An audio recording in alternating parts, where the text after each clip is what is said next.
Ce soir, je vais voir mon ami Franck, que vous avez déjà vu dans d'autres vidéos, faire un combat de Muay Thai de la boxe thaïlandaise. Cela ressemble donc à ça, la boxe thaïlandaise. De la boxe où l'on se frappe avec des coups de poing, de pied, mais aussi des coudes et de genoux. Et comme on peut le voir avec la danse du début et l'entendre avec la petite musique qui accompagne tout le combat, cette boxe est chargée de tradition. Et quand ça cogne fort.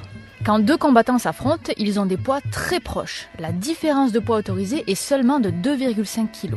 Mais au fond, pourquoi? Qu'est-ce que le poids change? La rapidité? La force des coups? Ce que le boxeur est capable d'encaisser? J'ai demandé à 3 compétiteurs.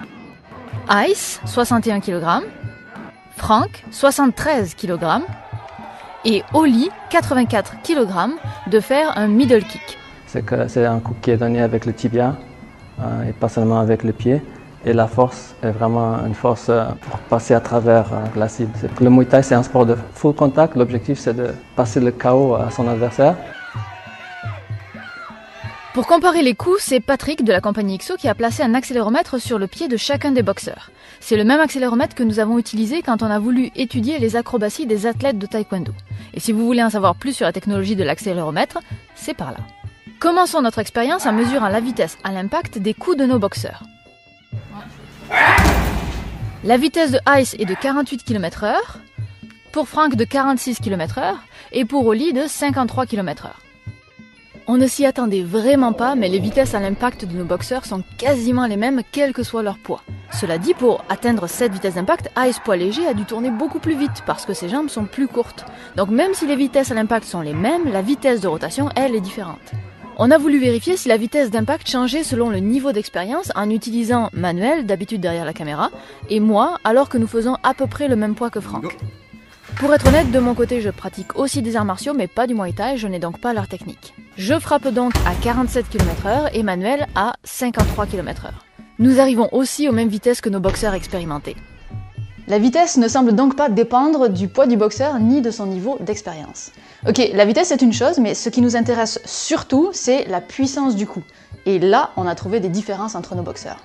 En frappant, le boxeur transmet de l'énergie au sac. C'est cette énergie qui va mettre le sac en mouvement, on parle d'énergie cinétique. Une fois le sac arrivé au point le plus haut, sa vitesse est nulle et donc son énergie cinétique aussi. En montant, il a converti son énergie cinétique, reliée à la vitesse, en énergie potentielle, reliée à la hauteur. Pour résumer, plus les boxeurs frappent fort, plus le sac part vite et plus il montera haut. C'est directement lié. Si on regarde la hauteur atteinte par le sac en faisant une analyse d'image, on se rend compte que plus le boxeur est lourd, plus le sac a emmagasiné de l'énergie. Plus le boxeur est lourd, plus il frappe fort. En fait, l'impact d'un coup, c'est un peu comme la collision entre deux voitures. Puis ça dépend de la vitesse.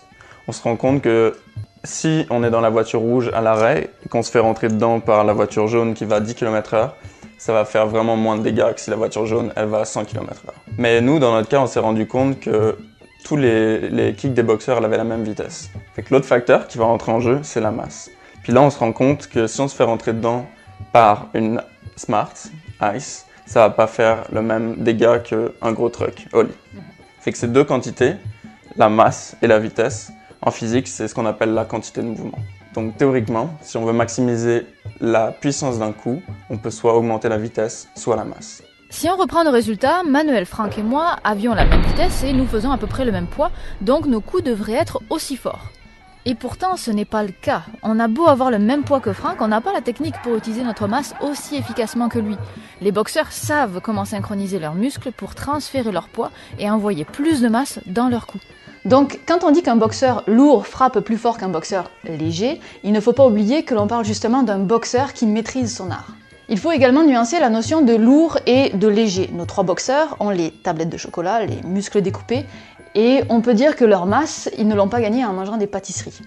On dit qu'ils ont un indice de masse graisseuse vraiment faible. La masse grasse, apportée par le gras du chocolat ou du saucisson, est un frein au mouvement. Prenez un sac à dos lourd et allez courir, il y a de bonnes chances que vous soyez plus lent que d'habitude.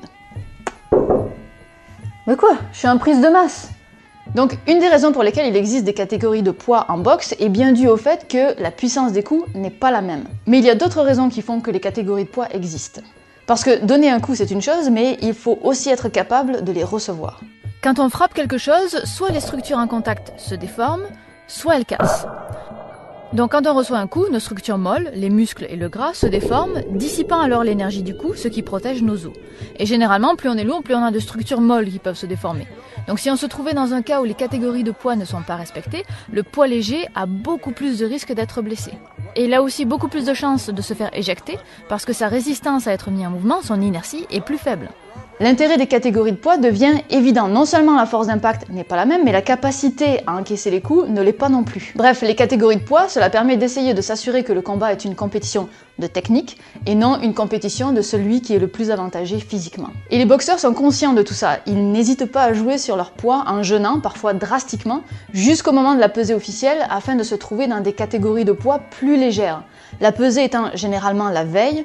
Une fois sur le ring, ils sont bien plus lourds. Mais ça, c'est un autre débat.